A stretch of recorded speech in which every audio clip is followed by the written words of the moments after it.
사이가 머리 오디오, 당신의 지능은 항상 존중받을 것입니다. 즐거운 청취 되세요. 시놉시스. 대학 수학능력 시험 성적이 나온 날, 나는 서울대 최저 합격점보다 딱 3점이 모자랐다. 내 남자친구는 전국 상위 3등에 들었다. 그날 및 서울대와 연세대 입학처 담당자가 동시에 그 집을 찾아와 그를 두고 다투었다. 카메라 앞에서 그는 물었다. 제 여자친구도 함께 데려갈 수 있나요? 나는 기쁜 마음으로 생방송을 보다가 그가 뒤에서 한 여학생을 끌어내며 미소 지으며 말하는 것을 보았다. 우리 함께 대학에 갈 거예요. 나는 멍해졌다. 그럼 나는 대체 누구의 여자친구란 말인가? 전국 수석이 옆에서 살짝 웃으며 말했다. 나는 연세대에 그 친구의 전 여자친구와 함께 가고 싶은데요. 내 눈앞이 깜깜해지며 그 자리에서 기절하고 말았다. 생방송 시청자 수가 급증했고 대플창은 폭발했다. 학종들의 사랑은 정말 이해하기 어렵고 부럽기까지 하네. 나도 서울대 가고 싶은데 남자면 학종 남자친구 구해줄 수 있는 줄 서도 될까? 둘 넘나 잘 어울려. 미남미녀 천생연분이네. 전부 축복의 댓글이었고 오직 나만 전신이 마비된 듯했다. 책상 위 핸드폰이 끊임없이 울렸다. 친구들이 연락을 보내왔다. 야, 너 장미성과 헤어진 거야? 담임 선생님까지 연락이 왔다. 지아, 꼭 침착하렴. 일이 잘 해결될 거야. 모두가 내가 생방송을 보고 있다는 걸 알았다. 장위성도 분명히 알았을 것이다. 그래서 그는 일부러 이런 방식으로 이별을 선언해 내가 모두 앞에서 망신당하게 만들고 싶었던 거다. 카메라 속 그 여자는 옆반의 반화였고 똑똑하고 예쁘기까지의 학년 내내 상위 10위 안에 들었다. 모두가 그녀를 얼짱의 공짱인 여신이라고 불렀다. 장위성인 내 앞에서 그녀를 칭찬한 적이 있었다. 예쁘다는 말이 아니라 똑똑하다는 말이었다. 나는 원래 성적이 낮은 학생이었고 정말 죽을 힘을 다해야 학년 50위 안에 들 수 있었다. 그 말을 듣고 나는 즉시 자괴감이 들었다. 알고 보니 사랑받을 조건은 충분히 예뻐야 하는 것이었다. 남들이 학업에 매진할 때 나는 어떻게 하면 더 예뻐 보일지 연구하는 데 시간을 보냈다. 그때 내 머릿속은 오직 사랑뿐이었다. 시간을 되돌릴 수 있다면 정말 나 자신을 한 대 후려치고 싶다. 생방송에서 입학처 담당자들의 인터뷰는 계속되었다. 둘에게 가장 감사한 사람이 누구인지 물었다. 장희성은 부모님, 선생님, 친구들에게 감사하다 했다. 학교 정문 경비 아저씨와 학식당에 밥 퍼주는 아주머니까지 감사했지만 유독 나는 언급하지 않았다. 관슈슈의 대답은 더욱 사람을 울렸다. 위성의 전 여자친구에게 감사해요. 그가 그녀를 소중히 여기지 않아서 제게 이 기회를 주셨으니까요. 나는 분노로 숨이 턱턱 막혔다. 무의식적으로 주먹을 꽉 쥐었다. 그때 카메라가 갑자기 방향을 틀었다. 정신을 잃었어도 희미하게 부모님의 목소리가 들렸다. 딸아, 왜 그래? 시험 떨어진 거야? 애를 더 흔들지 말고 인중이나 눌러. 빨리 119 불러. 엄마 아빠의 목소리를 듣고 나는 후회가 밀려왔다. 그런 녀석 하나 때문에 이렇게까지 화낼 필요가 있었나? 그보다 내 삶이 훨씬 중요하다. 내가 그 무력감에서 벗어나려 애쓰던 그때 머릿속에 기계적인 여자 목소리가 울렸다. 띵동. 주인님의 고등학교 3학년으로 돌아가고 싶은 소망. 연애 노후 상태에서 벗어나 그 사람보다 더 높은 성적을 얻고 싶은 소망을 감지했습니다. 시스템 재설칭이 시작되었습니다. 기다려주세요. 말하지 마세요. 나는 반초 침묵했다. 소원 말해도 되나요? 저 장희성과 같은 반 하고 싶지 않아요. 여자 목소리가 부드러워졌다. 3가지 선택지가 있습니다. 선택 1. 장희성과 같은 반, 연애 지원. 선택 2. 관슈 씨와 같은 반, 미모 지원. 선택 3. 담백과 같은 반, 지능 지원. 처음 두 이름만 보고도 나는 불쾌했다. 주저없이 바로 3번째 선택지를 골랐다. 다음 순간 나는 교실에 앉아 있었다. 눈앞에는 수학 문제지가 놓여 있었고 나는 그것을 응시하다가 눈꺼풀이 무거워져 거의 쓰러질 뻔했다. 그때 갑자기 팔톡이 꼬집혔다. 고개를 돌리니 낯선 얼굴과 마주했다. 사실 완전히 낯선 건 아니었다. 국제수학 올림피아드 2년 연속 최고점. 수능 수학 과탐 만점. 전국 수석 담백. 모를 리가 없지.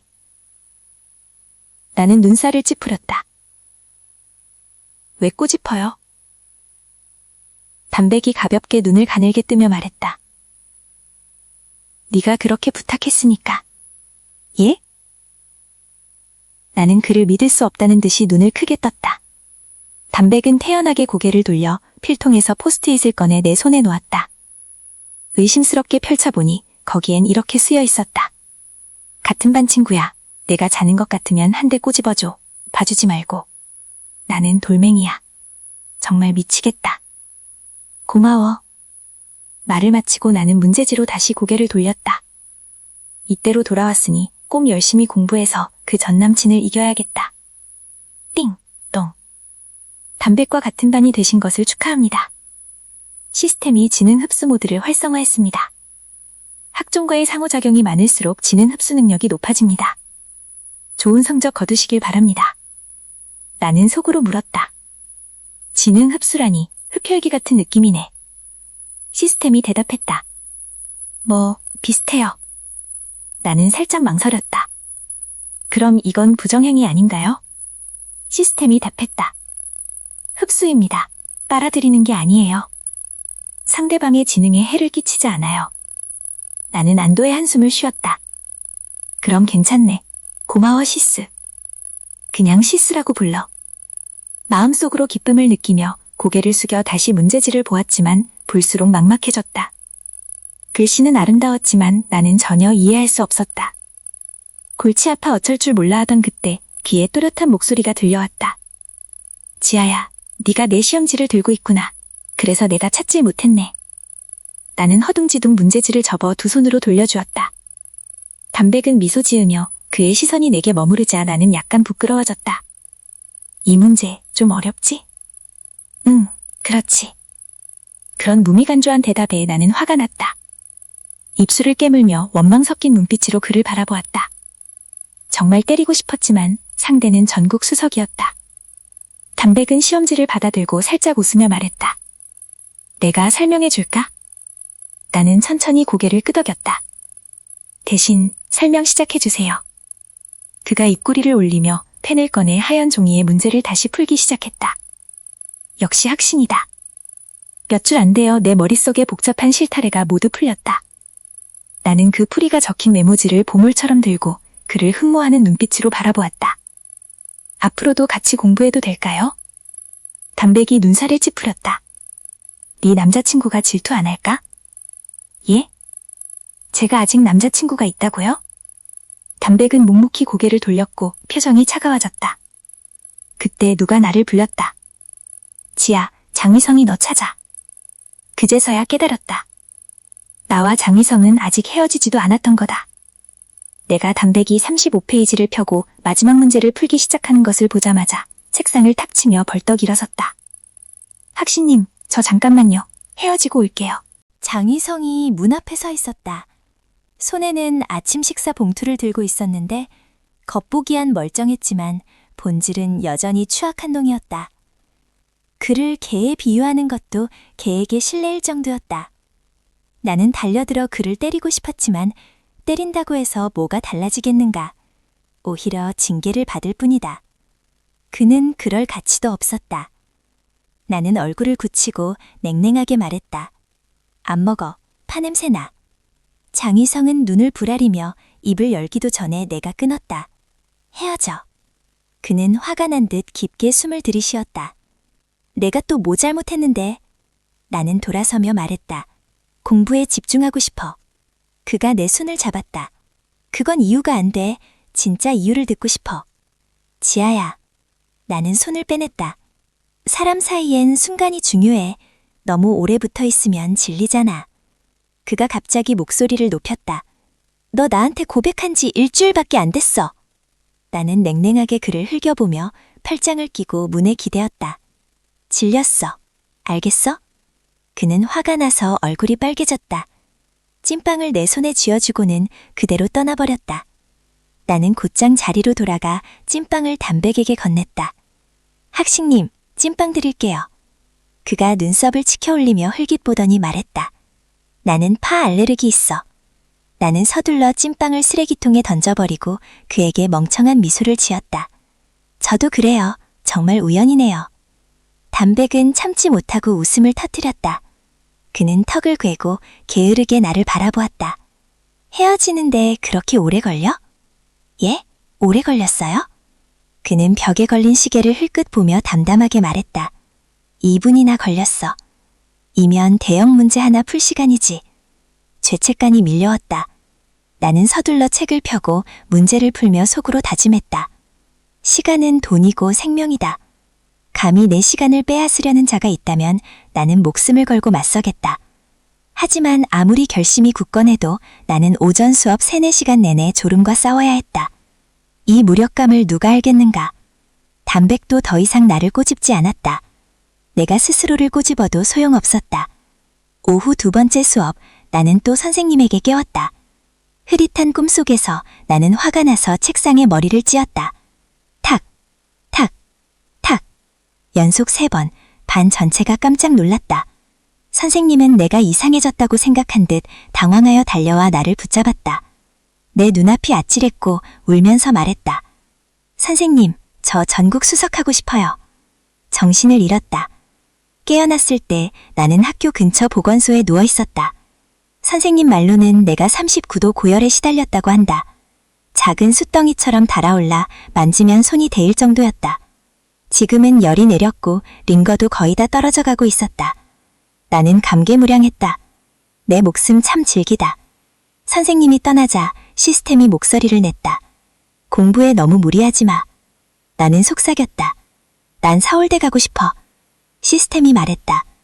그럼 일단 책상부터 바꿔. 너한테 박살났잖아. 아직 머리가 멍한 상태에서 나는 갑자기 소리쳤다.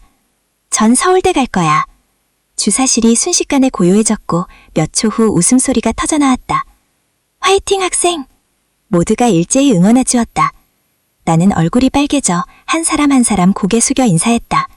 망신당했어. 시스템도 살짝 웃었다. 너는 내가 만난 사람 중 가장 막 나가는구나. 정말 감동이야. 시스템의 칭찬을 듣고 나는 아찔한 기분으로 잠들었다. 30분 후 주사를 뽑고 집에 갈 준비를 했다. 생각지도 못하게 담백이 보건소 입구에서 나를 기다리고 있었다. 그가 말했다. 앞으로 같이 공부할까? 이해 안 가는 문제 있으면 내가 설명해 줄게. 나는 너무 감격해서 그 앞에 무릎 꿇을 뻔했다. 스승님이라 불렀다. 그는 내 호칭을 고치지 않은 채 웃으며 몸을 돌려 걸어나갔다. 나는 허둥지둥 뒤따라가 그와 함께 버스 정류장으로 걸으며 이야기를 나눴다. 그가 물었다. 너 어느 대학 가고 싶어? 나는 가로 대답했다. 서울대. 그가 살짝 눈살을 찌푸렸다. 나는 그의 생각이 궁금해 조바심하며 물었다. 스승님은요? 그가 입술을 다물었다. 표정은 담담했지만 약간 이상했다. 나를 바라보며 천천히 2글자를 내뱉었다. 연세대. 내 얼굴이 굳혔다. 바로 고개를 숙여 감히 그의 눈을 똑바로 보지 못했다. 아이고, 나중에 우리 연세대와 서울대 싸움으로 틀림없이 다툴 거야. 담배지 갑자기 나를 불렀다. 지아야. 내가 바로 대답했다. 네. 그가 말했다. 나중에 연세대와 서울대 이야기 나오면 너는 나한테 좀 양보해야 해. 네가요? 응, 나 좀 불만이야. 그가 목소리를 가다듬고 맑고 따뜻한 눈으로 웃으며 말했다. 내가 너한테 문제 설명해 줬으니까 너는 나한테 양보해야지. 네, 스승님이시니까요. 나는 고개를 들어 웃으며 말했다. 알겠어요. 저 순종 잘하는 편이에요. 시스템의 도움으로 내 성적은 서서히 학년 50위에서 30위 안으로 올라갔다. 하지만 내가 계속 단백만 붙잡자 시스템은 불만스러워 보였다. 내가 지능 흡수 능력을 낭비한다고 느꼈는지 다른 학종들을 찾아가 그들의 지능도 사용하라고 했다. 양 한 마리 털만 뽑지 말라고. 나도 요즘 내가 단백을 꽤 귀찮게 한다는 걸 깨달았다. 그는 원래 더 많은 어려운 문제를 풀 수 있었을 텐데 나를 도와주느라 시간을 뺏기고 있었다. 그렇게 생각하자 나는 슬쩍 다른 사람을 찾아 문제를 물어보러 갔다. 하지만 그 자리에서 그에게 딱 걸렸다.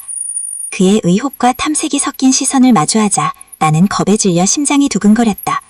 손오공이 스승에게 쫓겨난 기분이었다. 하지만 담백은 아무 말도 하지 않았다. 내 배신을 묵인하는 듯했다. 그래서 나는 계속했다.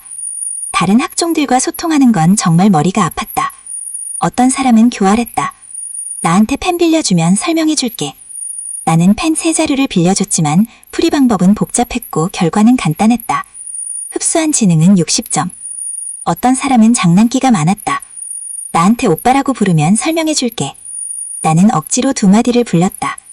그는 계속 질질 끌다가 설명했는데 결과는 완전히 틀렸다. 흡수한 지능은 마이너스 10점. 나는 거의 미칠 지경이었다. 결국 나는 몇 명의 여학생들만 찾아 문제를 물어보기로 했다. 경험은 훌륭했다.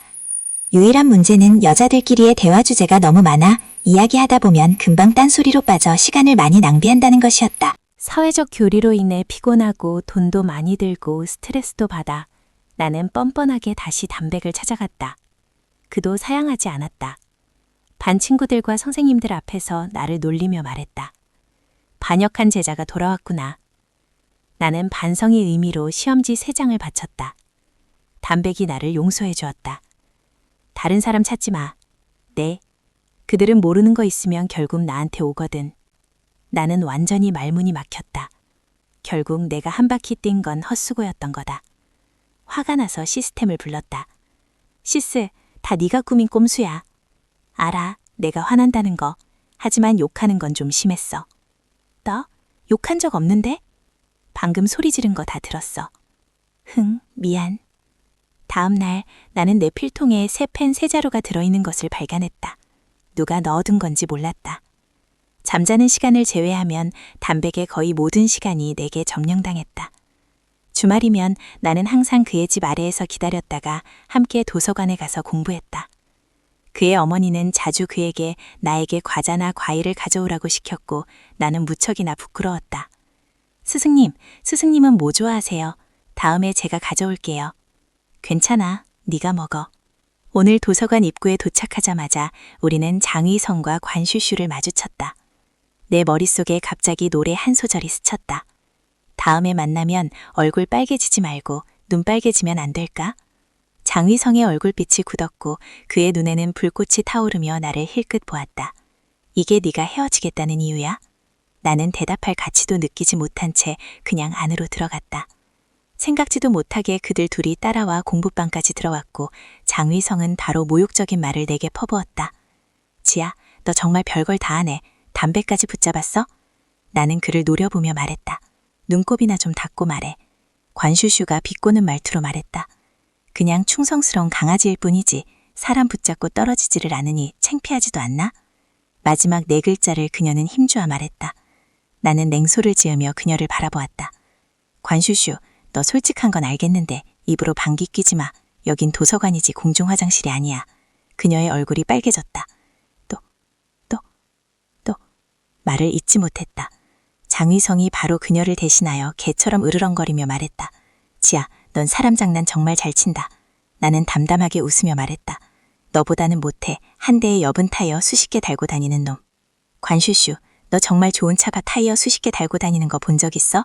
똑똑하고 예쁜 것 말고 좀 이성적으로 살면 안 될까? 내가 수십 개라고 말한 건 좀 과장이었지만 장위성은 정말 많은 여자를 두고 있었고 나를 고른 건 내가 그중 가장 똑똑했고 게다가 그에게 먼저 고백했기 때문이었다. 장위성은 화가 나서 나를 가리키며 소리쳤다. 멍청한 년이 8번 설명해야 겨우 이해하는 주제에 네가 나 좋아하지 않았으면 내가 널 거들떠보기라도 했겠어? 네 얼굴 돼지처럼 뚱뚱해서 보기만 해도 구역질나.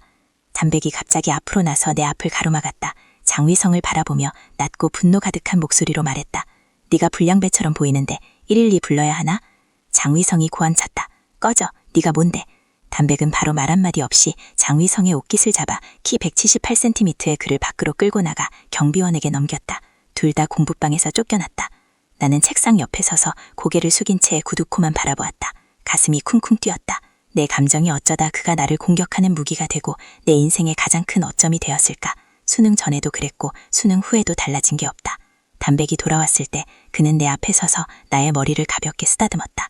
지아, 이런 일로 올 가치 없어. 나는 고개를 들어 억지로 웃으며 말했다. 알아요. 우리 문제 풀어요. 그의 눈에 걱정이 스쳤지만 더 이상 아무 말도 하지 않았다. 그 후 나는 문제를 풀었는데 10문제 중 9을 틀려 결국 참지 못하고 울음을 터뜨렸다. 나는 문제를 푸는 게 아니라 문제가 나를 괴롭히는 거였다. 이 빌어먹을 시조합, 왜 수학이 이렇게 어려운 거야? 담백이 즉시 나를 끌고 나가 맞은편 분식집으로 데려가 탕후루와 군고구마를 사주었다. 나는 탕후루와 군고구마를 끌어안고 흐느껴 울었다. 눈물이 글썽이지만 먹는 것도 멈추지 않았다. 군고구마 한 입 먹고 탕후루 한 입 먹고 담백이 물었다. 달아.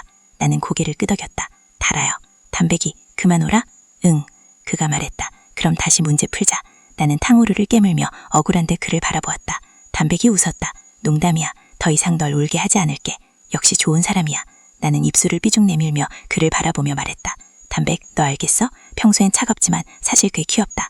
근데 문제 설명할 땐 정말 밉다. 그가 잠시 멍하니 있다가 갑자기 몸을 돌려 빠르게 걸어갔다. 스승님, 왜 그렇게 빨리 가요? 고3 후반, 내 성적은 눈에 띄게 형상되어 로켓을 탄 듯한 속도로 믿기 힘들 정도로 빨랐다. 연세대와 서울대 입학처 선생님들이 학교에 와서 조사할 때 그들은 학년 상위 20명 학생들을 회의실로 모아 만남을 가졌다.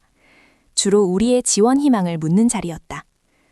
담화 중 연세대 선생님은 갑자기 담백이 예전에 수시 전형을 거절했던 이야기를 꺼냈고 어조에는 아직도 아쉬움이 가득했다. 이제야 나는 담임 선생님이 예전에 한 말이 생각났다. 어떤 학생이 고1 때 국제수학올림피아드에서 1등을 하여 연세대 수시 전형 자격을 얻었지만 거절했다고 수능을 경험하고 싶었다고 했다. 그때 나는 아직 그를 알지 못했고 마음속으로 그 사람 참 바보 같다고 생각했다. 지금 돌이켜보니 바보는 나였다. 학신은 역시 학신이었다. 어떤 길을 가든 성공할 수 있었다. 내 점수는 딱 20등이었다. 서울대 선생님은 나에게 몇 마디 묻고는 다른 사람들에게로 화제를 돌렸다. 장위성은 3등, 관슈슈는 2등이었다. 그들은 마치 동물원의 공작 한 쌍처럼 연세대와 서울대에서 온 선생님들 앞에서 줄곧 자랑을 늘어놓았다. 당연한 일이다. 성적이 좋으니 그럴 자격이 있다. 내 시선이 스쳐 지나갈 때 담백이 회의 테이블에 기대어 앉아있는 것을 보았다. 두 팔에 가볍게 가슴 앞에 교차한 채 양쪽에 2명의 선생님이 흥분하여 그와 이야기하고 있었다. 그는 반팔 흰색 교복을 입고 있었고 살짝 고개를 숙인 채 입가에 부드러운 미소를 띠고 있었다. 태도는 무심해 보였지만 매우 집중하여 답변하고 고개를 끄덕였다. 나는 그를 한참 동안 유심히 바라보다 그가 갑자기 고개를 들어 우리의 시선이 마주쳤다. 그는 즉시 미소 지었고 나는 깜짝 놀라 황급히 고개를 돌렸다. 예전엔 왜 담백이 이렇게 잘생겼는지 몰랐지? 마음속에 약간의 동요가 일었다. 나는 손을 들어 살짝 뺨을 깨렸다. 그런데 우연히 장위성이 나를 보고 있는 것을 발견했다. 도서관에서 마주친 후로 장위성은 더 이상 나에게 먼저 연락하지 않았다. 우연히 마주쳐도 나를 공기처럼 스쳐 지나갈 뿐이었다. 관슈슈는 그와 점점 가까워졌고 둘 사이의 관계는 애매모호하여 친구인지 연인인지 구분하기 어려울 정도였다. 나는 원래 신경 쓰지 않으려 했지만 관슈슈가 일부러 찾아왔다. 지아, 선생님 말씀이 성적 낮은 학생은 서울대 합격하기 힘들대. 나는 그녀를 바라보며 말했다. 그래서 네가 나한테 점수 양보할 거야? 관슈슈가 나를 바보처럼 보며 말했다. 무슨 점수 양보? 무슨 말이야? 나는 냉랭하게 대답했다. 내 점수는 너랑 상관없어. 남의 일에 참견하지 마. 회의실이 순식간에 조용해졌고 교장 선생님의 얼굴빛이 약간 어두워졌다. 다른 선생님들과 학생들도 모두 나를 돌아보았다. 나는 고개를 숙여 입술을 깨물고 손가락을 꽉 쥐었다. 용기를 모아 말했다. 선생님, 저는 지아입니다. 저는 원래 성적이 낮은 학생이었지만 100등에서 현재 20등 안으로 올라왔습니다. 저는 꼭 서울대에 합격할 것입니다. 그 선생님은 멈칫했다. 눈빛이 반짝이며 다가와 내 어깨를 가볍게 두드리며 말했다.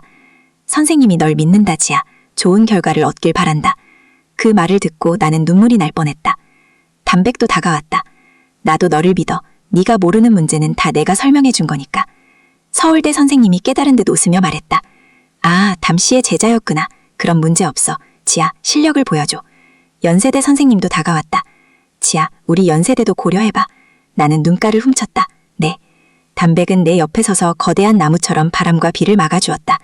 우리는 서로를 바라보며 함께 웃었다. 순식간에 6월이 되었다. 수능 일주일 전 학교는 학생들에게 휴식을 주어 상태를 조정하게 했다. 하지만 나는 밤새 잠을 이루지 못하고 끊임없이 책을 읽고 기출문제를 풀었다. 재수생이었던 나는 이번에 지난번보다 못할까봐 두려웠다. 그 걱정은 부모님에게도 전염되었다. 그들은 휴가를 내고 밤에 잠을 이루지 못하고는 나와 함께 아래층으로 산책을 나갔다. 나는 마음이 아파 잠든 척했다. 그들이 떠난 후 나는 몰래 일어나 침대 헤드라이트를 켜고 내가 틀린 문제를 기록한 노트를 펼쳐 다시 봤다. 나는 담백을 귀찮게 하지 못했다. 내가 참지 못하고 그에게 문제 설명을 부탁할까봐 두려웠다. 오직 그가 나에게 써준 메모만을 반복해서 읽을 수 있었다. 시스템이 목소리를 냈다. 지아, 넌 정말 쉬어야 해. 나는 대답했다. 한 문제만 더 볼게. 시스, 나 실패할 수 없어. 부모님과 선생님의 기대를 저버릴 수 없고. 시스템이 물었다. 그리고 또? 나는 살짝 말했다. 그리고 담백도. 시스템이 대답했다. 그는 네가 정말 열심히 노력했다는 걸 알아. 그는 널 믿어. 그 후 며칠 동안 시스템은 자주 나와 이야기를 나누며 내 불안을 덜어주고 내가 매일 밤 제 시간에 잠들 수 있게 도왔다. 수능 전날 밤 담백이 갑자기 연락을 해 도서관에서 만나자고 했다. 그는 나에게 행운 부적 한 장을 건넸다. 부탁해서 구한 거야? 친한 형이 준 건데 정말 효과 좋대. 나는 물었다. 너도 있어? 그가 고개를 끄덕이며 눈빛이 부드러웠다. 나는 조심스럽게 부적을 받아들고 웃으며 말했다. 너랑 아는 사람들 다 특이하면서도 대단하네. 그가 웃으며 말했다. 나중에 네게 소개해줄게. 그래. 수능 당일 나와 담백은 서로에게 문자를 보냈다. 파이팅 담백, 파이팅 지아. 우리는 같은 고사장이 아니었지만 두 학교는 멀지 않았다. 마지막 날 모든 시험이 끝났을 때 학생들은 시험장 문을 뚫고 나와 밖에서 기다리던 부모님과 친구들을 껴안았다. 어떤 이는 손을 들고 환호했고 어떤 이는 눈이 붉어졌다. 여름의 습한 공기는 한 시대의 청춘을 마무리했다. 그리고 나는 필통을 지고 도서관으로 달려갔다. 계단 아래에 도착했을 때 나는 담백이 이미 기다리고 있는 것을 보았다. 나는 헐떡이며 달려가 더듬거리며 물었다. 너 또 공부하려고? 담백은 주머니에서 티슈 한 봉지를 꺼내 한 장을 꺼내 건네주며 말했다. 여름방학에 읽을 책 몇 권 골라. 나는 서둘러 땀을 닦고 몸을 돌려 도서관으로 들어갔다. 그래, 나도 몇 권 고를래. 우리는 어린이 코너 서가부터 문화 코너 서가까지 걸었다. 나는 그가 국내외 고전 명작이나 스토리가 뛰어난 베스트셀러를 고를 거라고 생각했다. 나도 그와 같은 책을 고르려 했는데 생각지도 못하게 그는 청춘문화 코너로 나를 이끌었다. 담백은 왼쪽에서 오른쪽으로 시선을 훑은 뒤 갑자기 가장 높은 층에서 로맨스 소설 한 권을 꺼냈다. 나는 옆에서 눈을 동그랗게 뜨고 믿지 못할 상황을 바라보았다. 그는 태연하게 표지를 펼치고 첫 페이지를 넘기기 시작하며 집중해서 읽었다. 나는 방금 스쳐본 금장 표지와 5글자 제목, 그녀의 말년을 기억했다. 역시 학신도 이런 달콤 삽사름한 로맨스 소설을 좋아하는구나. 담백, 책 잘못 집은 거 아니야? 응. 그가 고개를 들어 웃으며 다시 고개를 숙였다. 아니. 나는 얼굴을 찌푸리며 물었다. 재밌어? 담백이 입술을 다물고 살짝 응 했다. 나는 이를 악물고 계속 물었다. 너 그 속에서 뭐 배우려고? 그에게 계속 응만 하지 말라고 빌었다. 나는 정말 미칠 것 같았다. 내 우상이 어떻게 이렇게 타락할 수 있지? 그가 내 생각을 읽은 듯 책을 덮고 고개를 들어 나를 바라보며 미소 지었다. 응, 사람 쫓는 법 배우려고. 나는 멍하니 서서 정말 믿지 못했다. 알고 보니 담백도 마음에 둔 사람이 있었구나. 나의 냉랭한 스승님이 수학을 여자친구처럼 여기던 그가 마음에 둔 사람이 있다니. 솔직히 말해서 나는 받아들이기 힘들었다. 그에게 물었지만 그는 말하지 않았고 신비로운 태도를 유지했다. 성적 발표일이 되자 내 점수가 가려져 있다는 것을 알자마자 나는 바로 담백에게 전화를 걸었다. 그의 점수도 가려져 있었다. 나는 기뻐서 말을 더듬거렸다. 나 정말 대단해. 근데 담백 너 전국 수석이지? 담백이 살짝 웃으며 말했다. 너는 왜 네 자신을 생각하지 않아? 나는 약간 목이 메어 말했다. 꿈에도 생각 못해. 근데 나 지난번보다 더 잘 본 것 같아. 혹시 자의적인 느낌일까? 근데 시험 볼 때 심리 상태가 이상하게 안정적이었어. 담백이 다시 물었다. 너 연세대 가고 싶어? 나는 잠시 망설였다. 연세대도 괜찮아. 연세대에 잘생긴 남자 많은 것 같은데. 그가 살짝 웃었다. 응, 있고. 나는 완전히 흥분에 빠져 그가 무슨 말을 했는지 제대로 듣지 못하고 중얼거렸다. 잘생기고 똑똑한 남자, 정말 최고지. 흐릿하게 그가 작은 목소리로 중얼거리는 것을 들은 것 같았다. 그럼 가지마. 나는 그가 무슨 말을 했는지 듣지 못했다. 점수가 가려진 지 3일 후 우리는 결과를 조회할 수 있었다. 나는 집에서 기다리고 있었는데 갑자기 담임 선생님이 나를 데리러 학교로 왔다. 교학관 밖에는 현수막 20개가 걸려 있었고 확성기는 끊임없이 방송하고 있었다. 교실 내벽에도 4개의 현수막이 걸려 있었고 그 위에 이름이 가려져 있었다. 교장, 부교장, 교감, 부교감, 생존에 계신 모든 선생님들이 모두 참석했고 점수가 가려진 20명의 학생들도 함께했다. 장휘성과 관슈슈도 거기에 있었다. 그들은 나도 점수가 가려진 것을 보고 너무 놀라 입을 벌렸다. 관슈슈가 놀라서 물었다. 너 점수도 가려져 있어? 나는 그네를 흘겨보며 대꾸했다. 설마 내가 너희한테 상 주러 온 줄 알았어? 오늘은 가려진 점수 발표하는 날이야. 장휘성과 관슈슈는 이미 자신들의 점수를 조회했다. 한 명은 701점, 다른 한 명은 695점. 나머지는 전국 수석과 4등, 6등이었다. 나는 세어보니 3명이었는데 나를 더하면 4명이었다. 왜 한 명이 더 많지? 장휘성이 내 창백한 얼굴을 보고 기쁜 듯 비웃으며 말했다. 내 점수 오류난 거 아니야? 가려진 게 아니라 대학 최저 점수도 못 넘은 거 아니야? 나는 그를 노려보며 갑자기 서울대 입학처 선생님에게 물었다. 선생님, 서울대는 커플로 입학 허용하나요? 한 명 뽑고 여자친구까지 포장해주는 식으로요. 서울대 선생님이 웃으며 대답했다. 너 남자친구 포장하려고? 몇 점이나 도는데? 나는 고개를 들어 장휘성을 가리키며 말했다. 제가 아니고 이 형님요. 관슈슈가 화가 나 소리쳤다. 너 장난해? 우리 점수 서울대 가도 되거든? 나는 손을 펴고 어깨를 으쓱이며 말했다.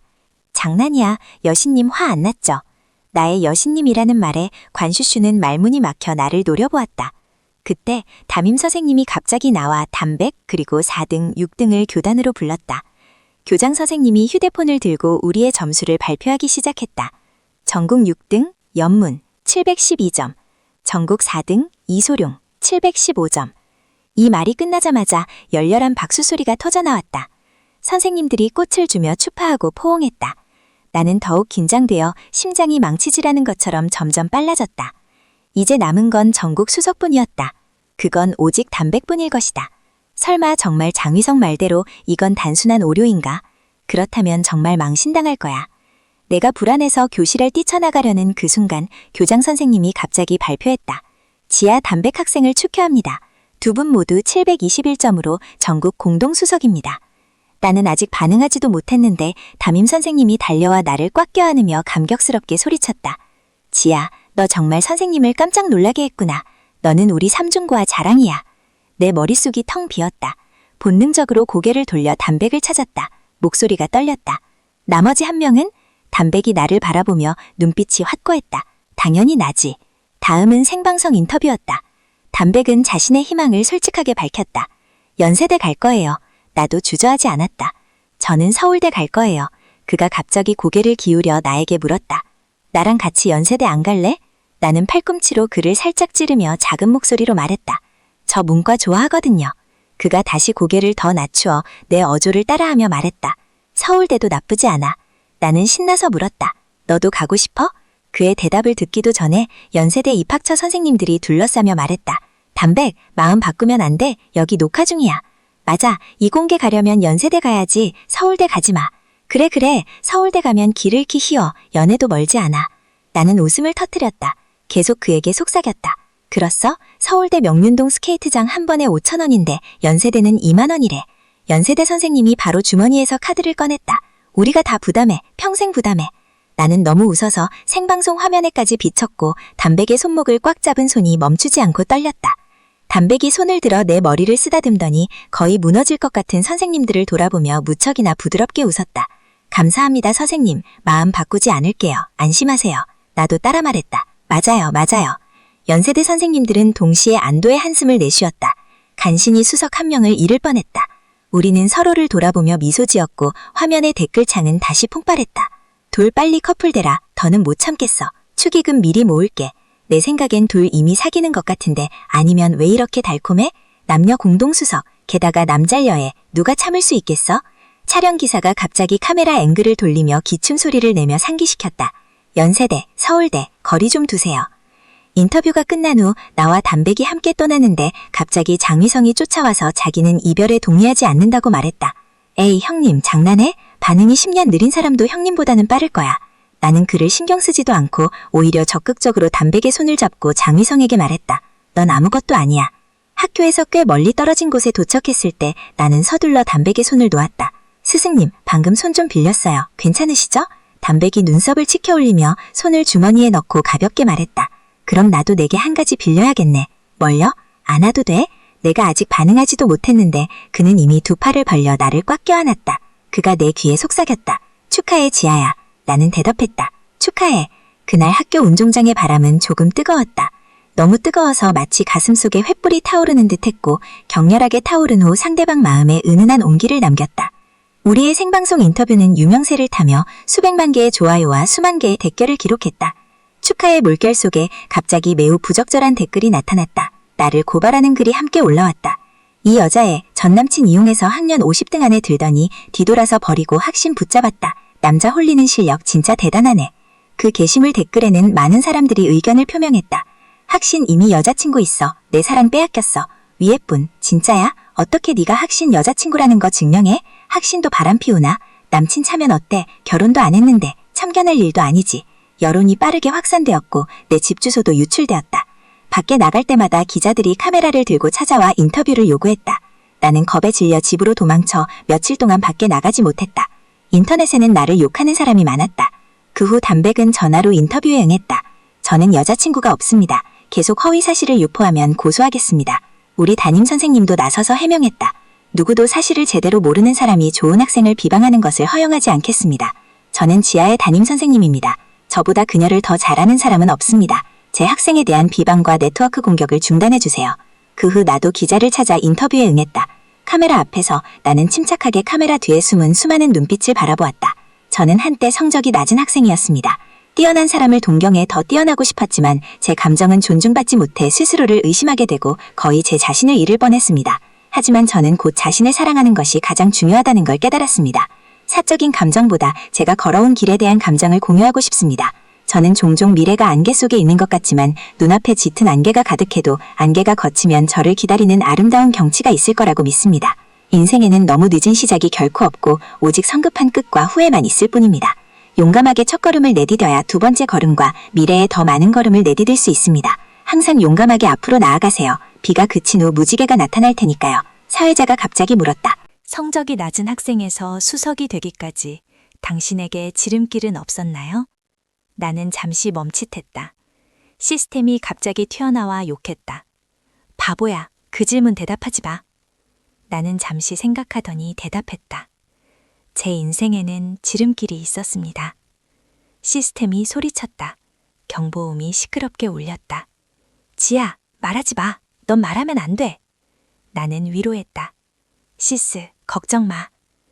다시 카메라를 마주하며 단호한 눈빛으로 말했다. 제 지름길은 친구, 선생님, 부모님이고 무엇보다 제 자신의 노력이었습니다. 나의 발언은 또 한 번 천지를 뒤흔드는 듯했다. 다시 한번 인터넷에서 유명세를 탔지만 나는 더 이상 신경 쓰지 않았다. 그 후 나는 학교, 지역사회, 대학교로부터 장학금을 받았다. 손에 든 무거운 상금을 바라보며 나는 이상하게도 평온함을 느꼈다. 담임 선생님에게 전화를 걸었다. 선생님, 저 기부하고 싶은데 도와주실 수 있으세요? 담임 선생님은 내 행동에 놀라셨다. 내가 성장했다며 칭찬하시고는 말씀하셨다. 이건 담백한테 물어보는 게 좋을 거야. 그 애가 나보다 더 잘 알거든. 나는 잠시 멍하니 있다가 서둘러 담백을 찾아갔다. 담백의 어머니는 열정적으로 나를 맞이하셨다. 담백, 방금 찐빵 사드리러 할아버지 댁에 갔어. 아저씨, 제가 물어볼 게 있어서요. 대화를 통해 나는 담백이 이미 오래전부터 세뱃돈과 대외상금으로 기부를 해왔다는 것을 알게 되었다. 연락 채널을 찾는 것부터 계약 체결까지 모두 그가 직접 했다고 했다. 이때 나는 소파에 앉아 가슴속에 불꽃이 타오르는 것 같았다. 담백에 대한 존경심이 더 깊어졌다. 여름은 순식간에 지나가고 9월이 되어 서울대민 신입생 환영식을 열었다. 나는 운동장에 앉아 담백의 문자에 답장했다. 너 올라갈 거야? 담백. 아니, 자격 안 돼. 스승님, 겸손하지 마세요. 담백. 스승님이라 부르지 마. 그럼 뭐라고 불러요? 입력 중. 오랫동안 답장이 오지 않았다. 나는 또 물었다. 이름 불러도 돼? 어떻게 알았어? 비밀이야. 아직 생각 안 났어. 나중에 알려줄게. 내가 답장하려는데 룸메이트가 끼어들었다. 지야, 오른쪽 뒤에서 5번째 줄 봐. 저 남자 잘생겼지? 진나가 잘생겼다고 생각하지 않아? 찬성 안 해. 나는 그녀가 가리키는 방향을 따라 보았다. 괜찮은데? 너 1초만 봐. 올해보다 들킬 거야. 말이 끝나자마자 핸드폰이 진동했다. 연세대 동창이 나에게 사진 한 장을 보내며 몇 가지 문자를 보냈다. 너 저 사람 쫓아갈 거야? 아니면 내가 쫓아갈게. 여학생들 다 저 사람 쫓아가려 해. 너 알아? 담백이 후원한 학생도 연세대 합격했대. 저 사람 신입생 대표로 나와서 담백에게 감사 인사한대. 동창아, 담백이 지금 연사로 나왔어. 얘기하는 거 들어봐. 동창아, 전체 강당이 폭발했어. 너 알아? 친구는 계속 문자를 보내고 있었지만 나는 더 읽을 마음이 없었다. 나는 대화창에서 나와 담백의 프로필 사진을 다시 열었다. 손이 떨리며 문자를 보냈다. 스승님, 당신은 내 거예요. 보내고 나서 바로 후회했다. 2분 안에 취소하려 했는데 실수로 삭제 버튼을 눌렀다. 나는 절망적으로 시스템에 도움을 요청했다. 시스, 시간 되돌리는 기술 하나 줄 수 있어? 시스템이 부드럽게 대답했다. 꿈깨. 그날 밤 나는 핸드폰을 꺼 감히 답장을 보지 못했다. 다음 날 아침 핸드폰을 켜자마자 담백의 문자가 보였다. 담백, 진실 게임이야? 아니면 도전이야? 내 심장이 살짝 떨렸다. 그는 내게 퇴로를 주었다. 나는 답장했다. 맞아. 너 안 무서워? 괜찮아. 그냥 좀 잠 못 잤어. 나는 바로 어떻게 답장해야 할지 몰랐다. 개강 한 달 후 우리 학교는 갑자기 예능 프로그램 뇌색시대에 초대를 받았다. 나는 관심이 많아 지원했는데 예선에서 담백을 만날 줄이야. 그가 벽구석에서 나를 막아섰다. 고개를 숙이고 낮고 굵은 목소리로 말했다. 몰래 참가해서 나한테 말도 안 해. 나는 어색하게 웃으며 말했다. 스승님이 본업에 충실하지 않는다고 하실까봐. 담백이 대답했다. 정말 좀 그렇네. 그럼 제가 포기할까요? 그가 눈썹을 지켜올리며 입술을 다물었다. 계속해. 나는 기쁜 마음으로 돌아서는데 또 옛 얼굴을 마주쳤다. 장휘성과 관슈슈였다. 가끔 생각해보면 우리 사이엔 확실히 이상한 인연이 있는 것 같아. 그래서 이렇게 여러 번 마주치는 거야. 내 시선이 그들의 꼭 잡은 손에 잠시 머물렀다. 결국 이 두 사람도 공식적으로 함께하게 되었구나. 우리는 동시에 고개를 돌려 아무 말 없이 그냥 경기가 시작되기만을 기다렸다. 이번 시즌에는 88명의 참가자가 있었고 예선 성적에 따라 4개 조로 나뉘었다. 각자는 자신의 순위 위치를 선택해야 했다. 하지만 우리는 점수를 알지 못했다.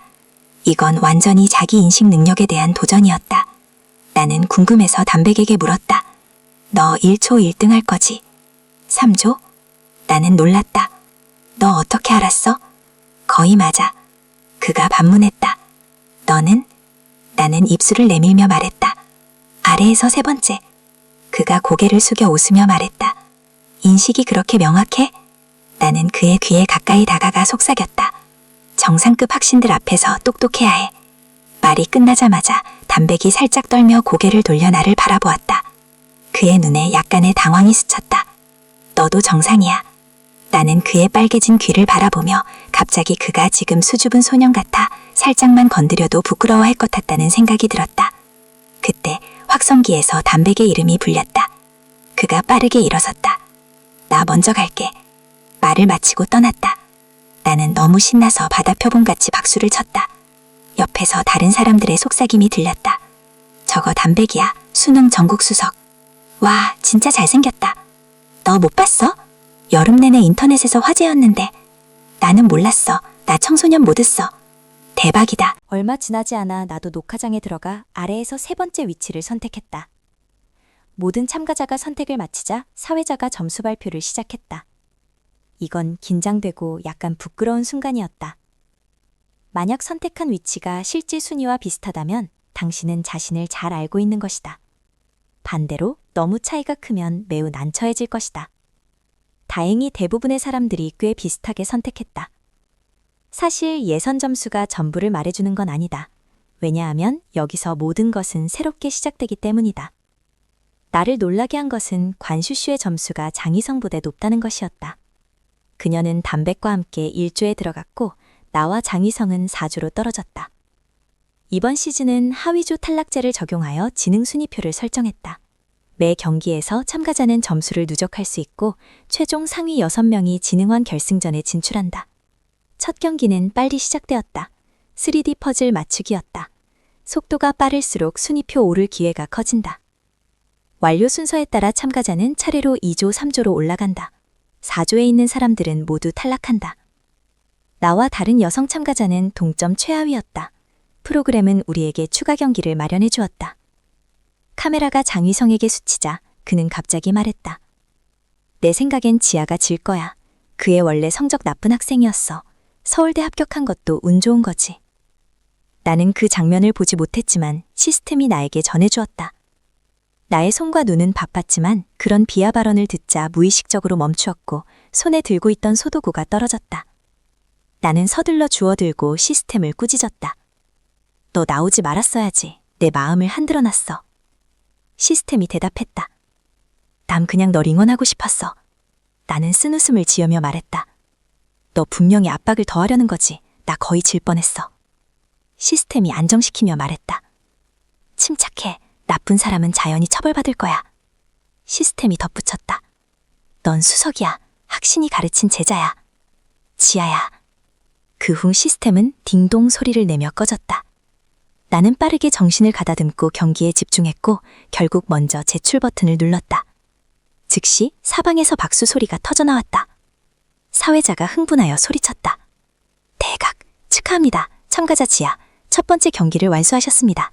다음 라운드 진출을 축하드립니다. 나는 완료되었고 다른 참가자도 멈추었다. 나는 돌아서 그녀에게 미소 지으며 말했다. 축하해, 넌 정말 잘했어. 나는 참가자 대기실로 돌아가 방에 들어가자마자 본능적으로 군중 속에서 담백을 찾았다. 그는 두 여학생 사이에 앉아 있었고 자세는 매우 잔정했지만 약간 어색해 보였다. 그가 나를 보자 손을 흔들며 인사했고 기쁜 미소를 지었다. 나도 미소로 답했다. 이 장면이 촬영되었는지는 모르겠다. 첫 회가 방영된 직후 나와 담백은 서울대 연세대 커플이라고 불리며 각종 SNS 플랫폼의 실시간 검색어에 빠르게 올랐다. 함께 우리의 이전 인터뷰 영상도 다시 발굴되었고 심지어 장휘성과 관슈슈도 함께 언급되었다.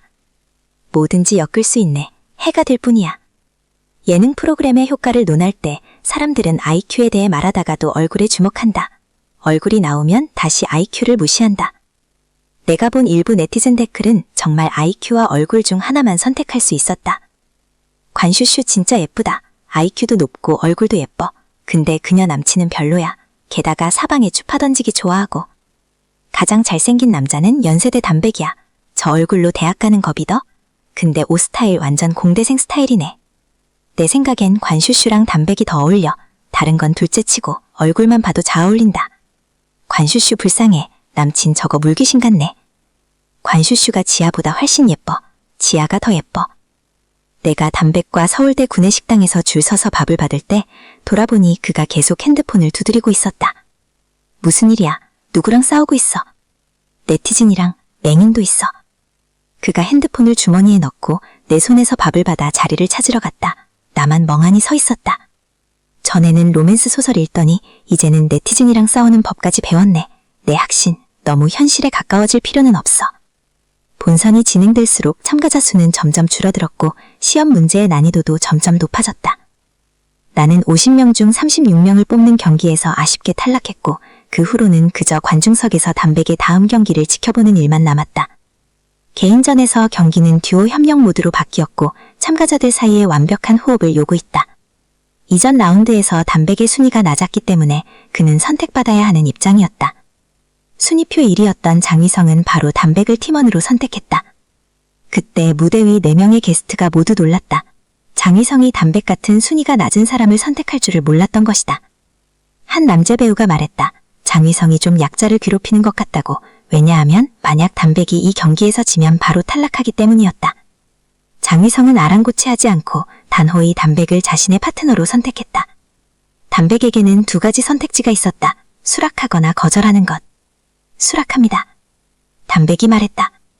그의 수락합니다를 듣고 나는 마치 뇌리를 강타당한 것 같아 앞으로의 경기가 걱정되었다. 이 경기는 2대2 대결이었고 승리팀은 점수가 2배가 되고 패배팀은 점수가 차감된다. 이는 장휘성에게는 큰 영향을 주지 않았지만 그는 모든 압박을 담백에게 떠넘겼다.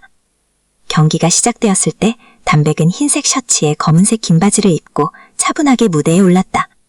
하지만 카메라가 그의 얼굴을 클로즈업했을 때 나는 깜짝 놀랐다. 그는 안경을 쓰지 않고 있었다. 옆에 있던 여학생이 듣고 나를 돌아보며 물었다. 담백, 안경 써? 자주 안 써. 하지만 이 경기에는 안경이 필요해. 아마 깜빡했나 봐. 아니, 가져왔어. 오늘 아침에 그가 약간 난시가 있다고 말하는 거 봤어. 평소엔 안경 안 쓰지만 이 경기에는 써야 해. 내가 걱정돼. 담백은 문제를 완수하는데 상당히 힘들었지만 결국 모두 정답을 맞췄다. 사회자가 인터뷰했다. 눈이 좀 불편하신 것 같네요. 담백이 대답했다. 난시가 있어서 안경을 써야 했어요. 사회자가 물었다. 안 쓰신 건가요? 잃어버리셨나요? 그가 아직 대답하지 못했는데 장휘성이 갑자기 웃음소리를 내 모두의 시선을 끌었다. 게스트가 물었다. 뭐가 웃기세요? 장휘성이 대답했다. 이겼는데 웃으면 안 돼요? 게스트가 말을 이었다. 당신 파트너가 무대에서 어려움을 겪는데 당신도 도와주지 않았잖아요. 장휘성이 당당하게 대답했다. 이건 경쟁이에요. 노약자 병자 구호센터가 아니라고요. 그의 말이 너무 잔인했다. 사회자가 급히 상황을 진정시키려 했지만 장휘성이 끊겼다. 그의 안경은 내가 박살낸 거야. 우연히 떨어뜨렸는데 내가 밟아버렸지. 말을 마치고 그는 미소를 지었고 조금도 후회하는 기색이 없었다. 사회자의 얼굴이 즉시 엄숙해졌다. 장휘성을 돌아보며 그를 이끌려 했다. 장휘성 학생, 동참을 놀리는 건 재미없어요. 고이든 아니든 남의 안경을 밟아 부셨으면 사과해야죠. 하지만 장휘성은 오만하게 아무 말도 하지 않았다. 이때 게스트석의 모든 게스트들이 분노를 드러냈다. 앞서 담백을 변호했던 유명 남자 배우 단정리는 마이크를 먹고 소매를 걷어붙이며 사람을 때리려 했지만 다른 게스트들에게 저지당했다. 촬영은 일시 중단될 수밖에 없었고 참가자들도 대기실로 돌아갔다. 나는 관중석에서 내려와 분노를 주체하지 못하고 장휘성과 마주할 준비를 했다. 장휘성, 고3 때 너는 여러 번 나를 비방했어. 단지 내가 너를 좋아했기 때문이었지. 헤어진 후에도 계속 나를 노렸고 대학에 와서도 계속 함정을 파고 나를 괴롭혔어. 나는 더 이상 너랑 엮이기 싫어. 지금 카메라 앞에서, 관중 앞에서 너는 여전히 그래. 정말 서울대 학생이라는 이름의 먹칠이야. 이 무대는 경쟁하고 박수와 명예를 얻는 곳이야. 네 개인적인 욕망을 발산하는 각축장이 아니라고. 나는 카메라가 녹화 중인 걸 확실히 알아. 나는 안 무서워. 너도 무서워하지 않길 바래. 말을 마치고 나는 방에서 뛰쳐나왔다. 고개를 들니 모든 스태프, 참가자, 관중이 나를 바라보고 있었다. 단정리가 일어서서 나를 위해 박수소리를 치기 시작했다. 지아야, 잘 말했어. 박수소리가 끊임없이 터져나왔다. 다음 날 우리는 감독으로부터 통지를 받았다. 장휘성은 프로그램에서 하차했고 관슈슈는 하차하지 않았다. 그녀는 16강에 진출했다. 나는 그녀가 장휘성을 위해 복수하려라고 생각했지만 그녀는 가명을 듣다하게 말했다. 그 쓰레기 이름 더는 언급하지 마. 그는 아무것도 아니야. 나랑 어울리지도 않아. 내 앞에 있는 이 사람이 정말 관슈슈인지 믿기 힘들었다. 예전에 나만 보면 싸움을 걸던 그녀 말이다. 관슈슈가 나에게 과일티 한 잔을 건넸다. 지아, 미안해. 이전 일들은 다 지워버리자. 그녀의 진지한 표정을 보니 그녀는 장난치는 게 아니었다. 여자애들은 연애에 눈이 멀어서는 안 돼. 남자를 믿으면 손해봐. 나는 멍하니 있었다. 아마 그녀가 장휘성의 더러운 일들을 발견했나 보다. 그녀가 웃으며 말했다. 너네 담백 빼고 나는 그놈 얘기하는 거야. 나는 웃으며 그녀에게 고개를 끄덕였다. 그래, 다 지워버리자. 녹화가 끝난 후 한 여성 스태프가 나를 불렀다. 나는 그녀가 단정리의 어시스턴트라는 것을 알았다. 생각지도 못하게 유명 스타와 한자리에 앉아 식사를 할 기회를 얻었다. 단정리는 매우 친근했고 마치 자신의 생일 파티에서 막 나온 것처럼 즐겁게 술을 따라주고 음식을 집어주었다. 그는 술잔을 들고 얼굴이 빨개진 채 담백에게 말했다. 나는 정말 너를 좋아해. 자, 건배.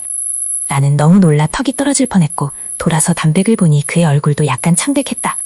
단정리는 잠시 멍하니 있다가 갑자기 자신의 말이 오해를 살 수 있다는 것을 깨닫고 급히 해명했다.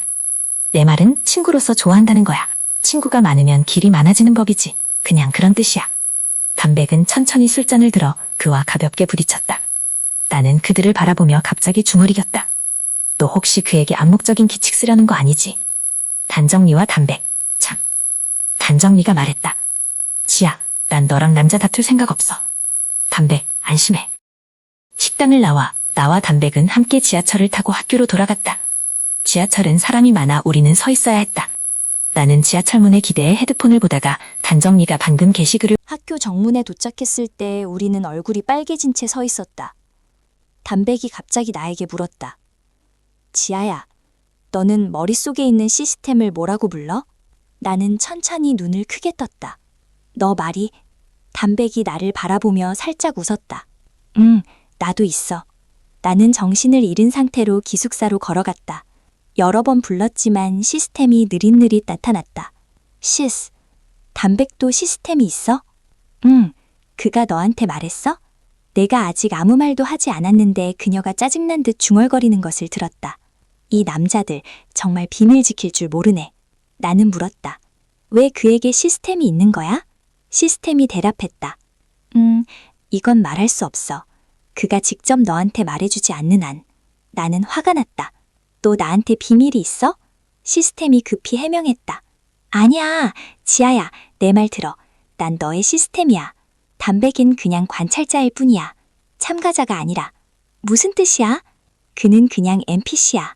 너 우리 학신을 NPC로 만든 거야? 아니야, 내가 결정한 게 아니야. 그녀가 말을 끝내기도 전에 갑자기 일련의 긴 경보음이 울렸다. 병원 모니터에서 생명이 끝날 때 나는 죽음의 종소리 같았다. 나는 무슨 일이 일어나는지 몰랐다. 잠시 침묵이 흐른 후 시스템이 매우 가볍게 말했다. 때가 됐어, 지아야. 나 이제 가야 해. 어디가? 네 머릿속에서 사라져. 나는 숨이 막혔다. 시스템이 계속했다.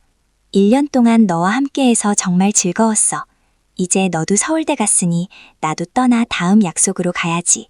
너 없었으면 나 서울대 못 갔어. 시스템이 반박했다. 아니야. 내 작은 친구야. 네 생각이 너무 좁아. 지아야, 너 서울대 간 건 네 자신 덕분이야. 하지만 분명히 난 재수 시스템과 연결됐고 지능 흡수 능력도 있었어. 그건 내 것이 아니야. 내 노력으로 쳐줄 수 없어. 시스템이 물었다. 그렇지 않아. 내가 너한테 물어볼게. 너 신을 믿어? 나는 대답하지 않았다. 어떻게 대답해야 할지 몰랐다. 향로산에 소원 빌러 가는 사람들이 정말 신이 그들의 소원을 들어줄 거라고 믿을까? 모두가 믿는 건 아니지, 그치? 어떤 사람은 믿고 어떤 사람은 안 믿어. 소원이 이루어진 사람들은 종종 신 덕분이라고 생각하지만 정말 신이 도왔는지 아무도 확신할 수 없어. 하지만 그들은 믿음의 힘을 믿지. 소원이 이루어지지 않은 사람들은 신이 존재하지 않는다고 생각해. 그래서 그들은 믿음의 힘을 믿지 않고 당연히 그 목표를 위해 최선을 다하지 않아. 시스템이 살짝 웃었다. 내가 없었어도 너는 재수할 거였지? 응. 그럼 난 그냥 너와 함께한 게임의 한 부분일 뿐이야. 네가 이룬 모든 것은 네 자신의 노력의 결과야. 믿어. 나는 잠시 침묵하다 마음속으로 그 해명을 점차 받아들였다. 너 정말 떠날 거야? 응. 나는 목이 메었다. 나는 너랑 작별 인사하기 싫어. 시스템이 위로했다. 그럼 작별 인사하지 말자. 시스. 응. 고마워. 그녀의 목소리가 부드러웠다. 나한텐 격식 차릴 필요 없어. 앞으로 공부든 삶이든 너는 네 이름처럼 항상 아름다웠으면 해. 나 갈게. 그녀는 아주 살짝 떠났다. 마치 아무 일도 없었던 것처럼. 하지만 나는 그녀가 더 이상 여기에 없다는 것을 분명히 알았다. 나는 참지 못하고 책상에 엎드려 울음을 터뜨렸다. 룸메이트가 내 우는 소리를 듣고 침대에서 뛰어내려 달려와 무슨 일인지 물었다. 어떻게 달래야 할지 몰라 그녀는 바로 담백에게 전화를 걸었다. 돌리지 않고 직접 호통쳤다. 담백, 네가 공부 잘하고 전국 수석인 건 알겠는데 우리 지아도 전국 수석이야. 네가 키 크고 잘생긴 건 알겠는데 우리 지아도 예쁘고 키도 작지 않아. 도대체 뭐가 안 어울린다고? 전화 네트는 몽해졌다. 무슨 일이에요? 울고 있어요? 룸메이트가 말했다. 알면서 왜 물어?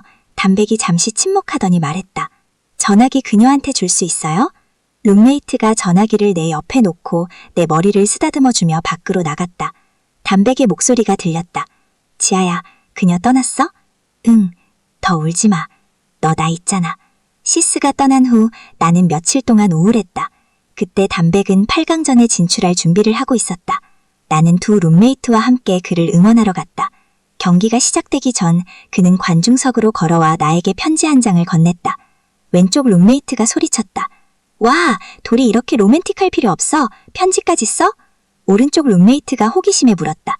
연애 편지야? 우리한테 읽어줘. 나는 얼굴이 빨개진 채 편지에 받아들고 그의 뒷모습을 바라보며 마음속이 따뜻해졌다. 고개를 내밀고 있는 두 친구를 밀어내고 천천히 편지를 펼쳤다.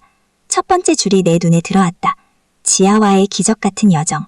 편지에서 그는 우리가 성적을 받고 인터뷰했던 그날을 언급했다. 그가 나는 그녀와 함께 연세대 가고 싶어요 라고 말한 후 그의 머릿속에 이상한 알림이 나타났다. 띵동, 주님이 지아를 좋아한다는 것을 감지했습니다. 나쁜 사람들 앞에서 그녀를 보호한 행동이 NPC 동행 시스템을 활성화했습니다. 수락하거나 거절할 수 있습니다. 담백이 물었다. 지아? 시스템이 대답했다. 맞아요. 그녀는 재수를 선택했습니다. 그는 주저없이 수락을 선택했다. 여기까지 읽고 나는 완전히 멍해졌다. 내가 재수 시스템을 활성화했을 때 담백에게도 알림이 나타났던 거구나. 그는 계속 썼다. 아마 네가 내가 미쳤다고 생각할 거야. 하지만 나는 그렇게 생각하지 않아. 나는 어떤 선택도 후회하지 않아. 이 길을 몇 번이고 다시 걸어도 좋아. 나는 장희성이 너를 만나기 전에 더 일찍 너를 만나고 싶었어. 하지만 한 발 늦었지.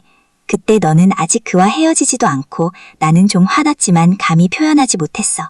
그런데 너는 빨리 그를 차버리고 나한테 같이 공부할 수 있냐고 물었지. 그때 나는 정말 네 손을 잡고 말하고 싶었어. 오늘뿐만 아니라 내일, 모레, 내년, 후년, 그리고 그 이후의 모든 날. 수능 며칠 전 시스템이 내 머릿속에 나타나서 네가 너무 불안해한다고 말했어. 나한테 너를 도울 방법을 생각해달라고 했지. 하지만 나는 그냥 동행 NPC일 뿐이야. 네가 사용할 때만 효과를 발휘할 수 있어. 나는 그때 네가 나를 만났다면 분명히 나를 붙잡아 지칠 때까지 공부할 거라는 걸 알았어. 그래서 나는 핸드폰을 끄고 시스템이 나를 대신해 네 곁에 있게 하기로 했어. 다행히 네가 극복했고 수석까지 되었어. 나는 네가 정말 자랑스러워. 방학 동안 나는 고백하고 싶었지만 너를 놀라게 할까봐, 네가 좋지 않은 기억을 떠올릴까봐 무서웠어. 괜찮아. 나는 기다릴 수 있어. 네가 나를 볼 때 얼굴이 빨개지고 말을 더듬고 눈에 별빛이 반짝일 때까지. 나는 로맨스 소설 한 권을 읽었어. 주인공이 부러웠지. 말년처럼 무심코 함께 하다가 평생을 함께하는 거. 나는 네가 어릴 때부터 너를 알고 싶었어. 더 일찍 너를 좋아하고 싶었어. 여기까지 읽자 나의 눈물이 참지 못하고 흘러내렸다. 룸메이트들이 놀랐다. 아니, 그가 뭐라고 썼길래 네가 이렇게 감동하는 거야? 그들은 편지를 빼앗으려 했지만 나는 가렸다. 그들은 그저 내 머리를 쓰다듬어주며 말했다. 자, 기운내. 담백 이길 거야. 경기가 끝났을 때 담백은 6강에 진차했다. 나는 가장 먼저 무대 뒤로 달려가 그를 꼭 껴안았다. 주위의 시선을 의식하지 않고 고개를 들어 그를 빨간 눈으로 바라보며 물었다. 나한테 더 숨기는 거 없지? 담백이 팔로 내 등을 감싸고 고개를 숙여 살짝 웃으며 말했다. 더는 없어. 지아야, 나 더는 너한테 숨기지 않을게. 나는 그를 녹화장 밖으로 끌고 나와 방송국 화단 옆에 멈추었다. 너 무슨 로맨스 소설 읽었어? 그가 눈살을 찌푸리며 생각하더니 말했다. 그녀의 말년인 것 같아. 나도 읽고 싶어. 담배가. 응, 나 너 정말 좋아해. 너무 좋아해. 고마워. 오늘 이야기를 들어줘서. 나는 당신의 댓글, 조언, 감상을 매우 소중히 생각합니다. 좋아요, 공유, 구독 잊지 마시고 채널 응원해주세요. 다음 이야기에서 만나요.